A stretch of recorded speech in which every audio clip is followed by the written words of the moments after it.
Welcome to our Zoom lessons on the story of Jesus. My name is Jamie Knapp, and in this lesson, we will focus on the followers. Let's share the screen so we can get to the PowerPoint slides.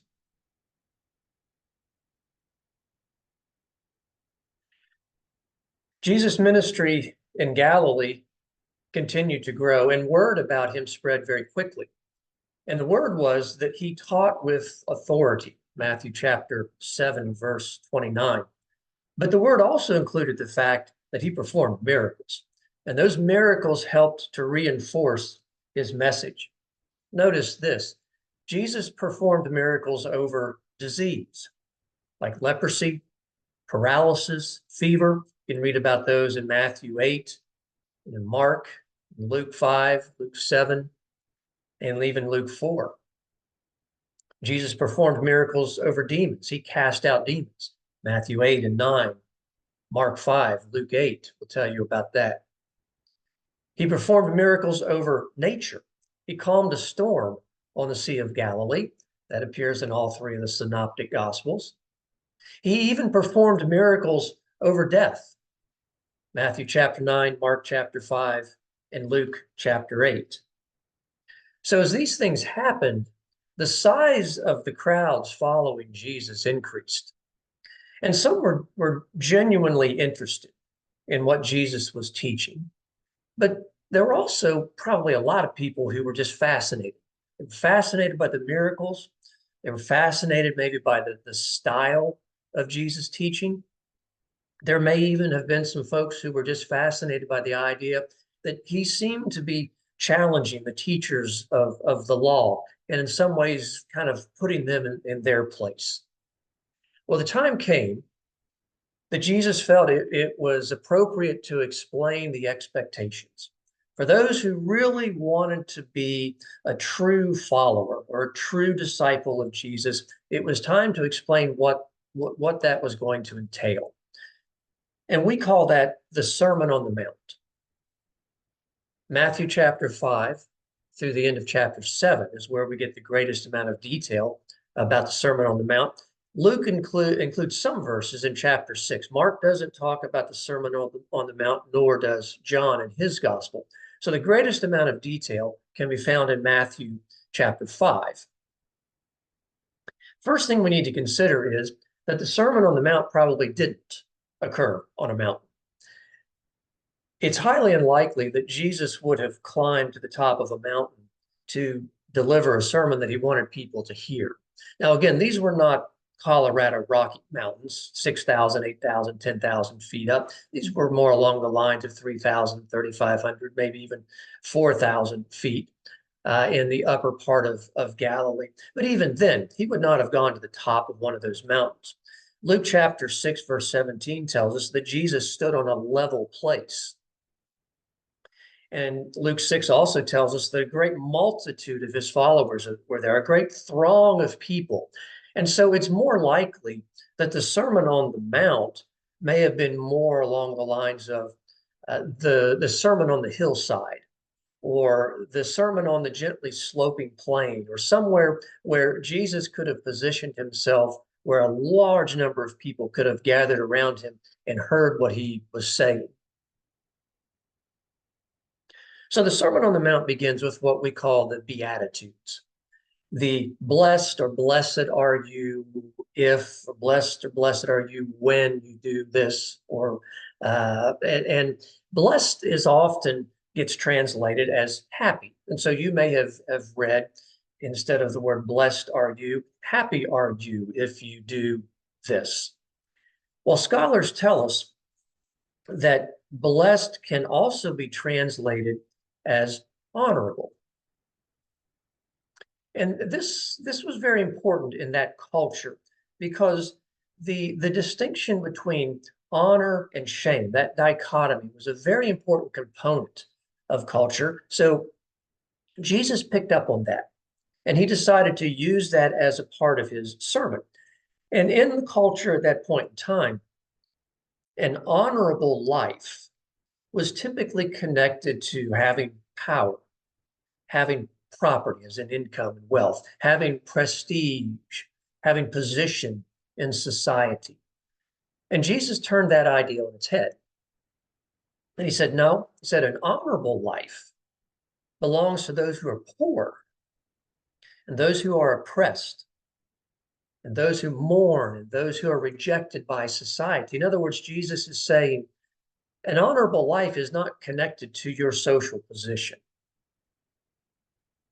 In addition, he said, an honorable life is connected to a person's character and to their deeds, like showing mercy and having a pure heart and being a peacemaker. So following the Beatitudes, Jesus continued by saying that he wasn't there to abolish what the law and the prophets had said, but he was there to fulfill what they said, Matthew chapter 5, verse 17. And he was saying that he was going to expect more from his followers than what they were accustomed to doing. Some of the oral law and the oral traditions of the elders, which is sort of spelled out how people were supposed to act. Jesus was going to call people to a higher standard. So the law said, don't murder. Jesus said, I'm going to raise that to don't hate people. The law said, don't commit adultery. Jesus said, I'll raise that to don't even lust. The law said, get even. Jesus said, I'm saying, turn the other cheek. Hate your enemy. Jesus said, I'm raising the standard. Love your enemy. In addition, he addressed personal piety, things like prayers and fasting and generosity towards others. And he said, those kind of things have to be done with pure motives. He said, if you're doing those things so other people will consider you to be honorable, then you've missed the point. And then Jesus concludes the Sermon on the Mount with the golden rule, Matthew chapter 7, verse 12. Treat other people the way you would like to be treated. Do unto others as you would have them do unto you. Well, the Sermon on the Mount actually continues for a few more verses. It goes through Matthew chapter 7, verse 29. And then Matthew continues describing the ministry of Jesus in Galilee through the end of chapter 18 of his Gospels. But an interesting question for us to consider at this point is, after Jesus had sort of spelled out, this is what I'm going to expect from people who follow me. Well, who stayed?